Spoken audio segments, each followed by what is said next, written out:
আসসালামু আলাইকুম viewers, welcome to health easy recipe. আমি আজকে একটু ভিন্ন ধরনের অ্যাপল কাস্টার্ড পুডিং তৈরি করে দেখাবো।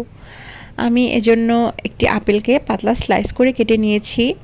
একটি 4 ইঞ্চি মোল্ডে আমি 1 টেবিল চামচ চিনি দিয়ে ক্যারামেল করেছিলাম। এর উপর আমি আপেলের স্লাইসগুলোকে ইভেনলি বিছিয়ে দিতে চেষ্টা করেছি। আমি নিয়ে নেব রুম টেম্পারেচারে থাকা দুটো ডিম। ডিমগুলো থেকে এভাবে আমি হাত দিয়ে কুসুমগুলো আলাদা করে নেব।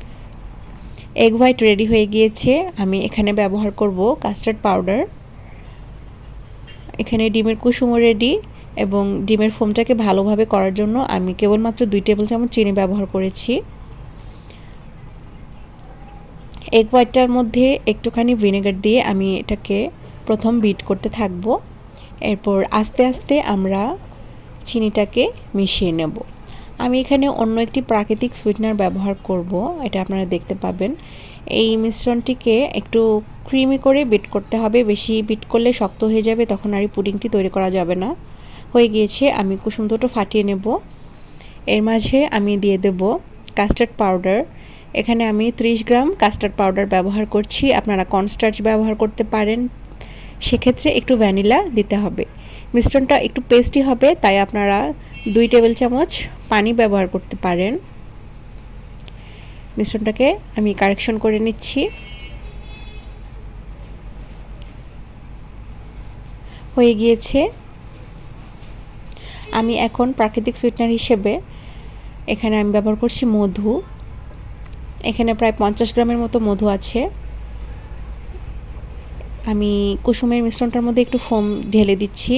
মিশ্রণটা একটু লাইট হবে, তখন আমি এই মিশ্রণটা ডিমের ফোমের মধ্যে ঢেলে দেব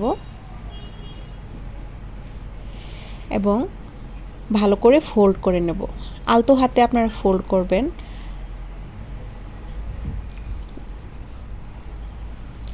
এখানে খুব সাবধানে ফোল্ড করতে হবে, আপনাদেরকে দেখিয়ে দেব।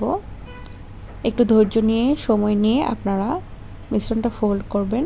আমার হয়ে গিয়েছে। আমি 4 ইঞ্চি মোল্ডে মিশ্রণটি ঢেলে দিলাম। এখন এটা আমি পানির ভাপে তৈরি করব। ভালো করে ট্যাপ করে নিতে হবে, এভাবে ঢেকে তারপর আপনারা পানির ভাপ দিবেন, তাহলে এটার মাঝে কোনো পানি ঢুকতে পারবে না। আমি গ্যাসে করব। একটি স্ট্যান্ড বসিয়ে নিয়েছি এবং পানি দিয়ে দিয়েছি। চুলার জালটা লোতে নিয়ে গিয়েছি। 20 মিনিটের মতো সময় লেগেছে। আমি এটাকে উল্টে দিয়েছি। এটা ফ্রিজে রেখে সেট করার কোনো দরকার নেই। খুব সুন্দর একটি কালার চলে এসেছে। অ্যাপল এবং ক্যারামেলের ফ্লেভার মিলে খুব সুন্দর একটি ফ্লেভার হয়েছে। একটু আইসিং সুগার ডাস্ট করে দিচ্ছি উপর থেকে। এটাকে আমি কেটে দেখাবো কীরকম হলো। এই যে দেখেন, অনেকটা স্মুথ এবং কটনের মতো হয়েছে, যেন এটা একটা তুলা, মুখে দিতেই মিলিয়ে যাবে এরকম হয়েছে।